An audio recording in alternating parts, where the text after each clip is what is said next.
There is less than 1 month remaining in the season and the hunt for October is well underway. 5 teams from each league will end up playing at least one game more.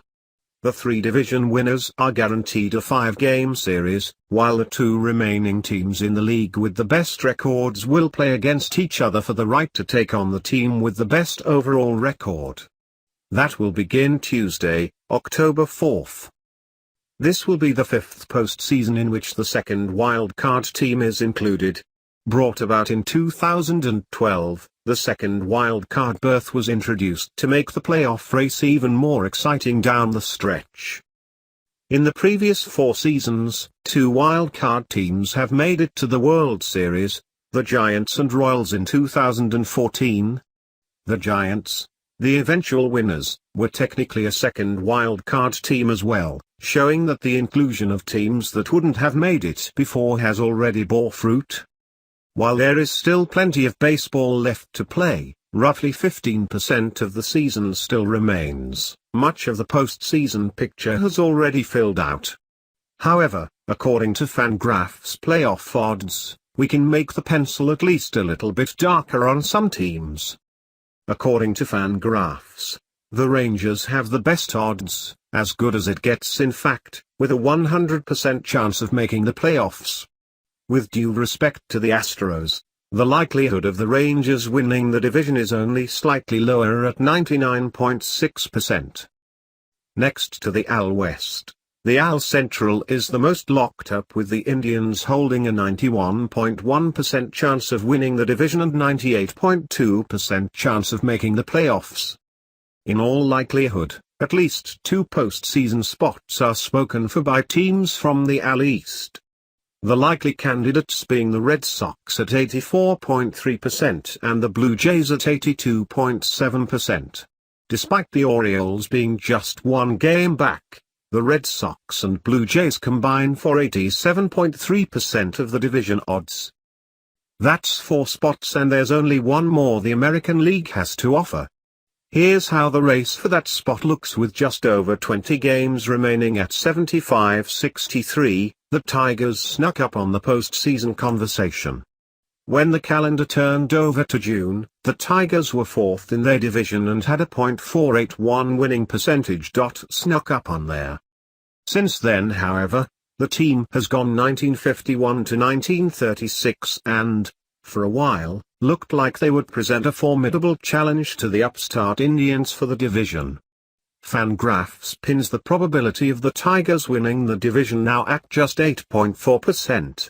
While 4.5 games back from the division lead doesn't sound like much, with just 24 games remaining, the Indians actually have a sizable lead. The Tigers have had great production from Ian Kinsler, Miguel Cabrera, and J.D. Martinez at the plate. On the pitching side, the rookie sensation Michael Fulmer has dazzled, while Justin Verlander is doing Verlander things again. The Tigers' remaining opponents are the Orioles, Twins, Royals, Indians, and their season concludes with interleague play against the Braves, the last games that will be played at Turner Field. Depth charts, Fangraphs projections, does include schedule outlook, so it is worth looking at ease of schedule down the stretch. Considering that 10 of the Tigers' remaining 24 games will be played against the Twins or Braves, it makes sense that the probabilities seem to be in their favor. The crazy thing about the Tigers having a higher playoff probability than the Orioles is that the Orioles currently occupy a postseason spot. The Orioles have been leading the AL East, until very recently, pretty much all season. At 76-62, they are just 1 game back of both the Red Sox and Blue Jays, who are tied for the division lead. Since losing the division lead on August 13, the Orioles have remained in the race, but have never reclaimed the first-place spot. While pitching has been an issue this season, the Orioles have outperformed their expectations and peripherals throughout the summer. The team leads the league in home runs at 218 though, and are slugging themselves to postseason relevance. 6 players have hit 20 or more home runs for them this season, with off-season acquisition Mark Trumbo leading the pack in one of his best seasons yet. Chris Davis is proving once again that 2014 was the outlier year, while Manny Machado is blooming as a legitimate MVP candidate. The Orioles don't have an especially difficult schedule ahead either, but arguably play in a tougher division than the Tigers. With 24 games remaining, the Orioles' main opponents are the Tigers, Red Sox, Rays, Diamondbacks, Blue Jays, and their season wraps up in the Bronx against the Yankees. The Yankees have proven to be a difficult team since the trade deadline, and the Orioles' playoff hopes could come down to that series. Over the past two series against each other, the Orioles and Yankees have split it even, 3-3. The Astros, the team that arrived 1 year early last year, appears to be going through some growing pains. The narrative would be a lot different though if they just managed a mere .500 record to start the season. After starting the season 7-17 in April, many pundits lost all hope in the Astros. Remember though, that's the same month the Chicago White Sox, now 66-72 and all the way out of it, went 17-8. If the Astros managed just a .500 record in April, they would be sitting at 79-59 instead of 74-64. That would put them just 3.5 games back of the division lead, and firmly in the wild-card lead. Alas, the season doesn't ride on ifs and ands. Thanks to a late-season surge, or exorcism of bad luck depending on your outlook, the Astros look like the team we were expecting. Since May, they boast a 50-35 record, and appear to be in the conversation.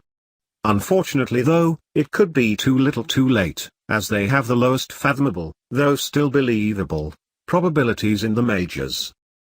Jose Altuve has become a slugger now, Carlos Correa appears immune to the sophomore slump, and George Springer is continuing a steady arc towards stardom. On the pitching side, Dallas Keuchel is by no means his Cy Young form but is still excellent, and Con McHugh is battling some horrendous BB pluck and mostly overcoming. Down the stretch, the Astros will face the Indians, Cubs, Rangers, Mariners, Athletics, and Angels. To be clear, that's 3 division leaders including the best team in all of baseball. That being said, their season wraps up with 10 of 13 games coming against sub-500 teams. If the Astros get hot at the right moment, they could carry that momentum onward and upward. But it could be too little, too late. Of course, these aren't the only teams vying for playoff spots still. All 3 of the Royals, Yankees, and Mariners have non-zero odds. They just aren't especially high. At 4.7%, the Royals have the best chance of upsetting this article's premonitions. The Yankees are just a smidge lower at 4.6%, while the Mariners should be the choice for the fan with the rooting interest in the supreme underdog. Their odds are at 2.1%. Those probabilities largely amount to doomsday scenarios in which multiple teams fall completely out of contention with legendary losing streaks though. Regardless though, these will be the most interesting contests to watch heading into the postseason.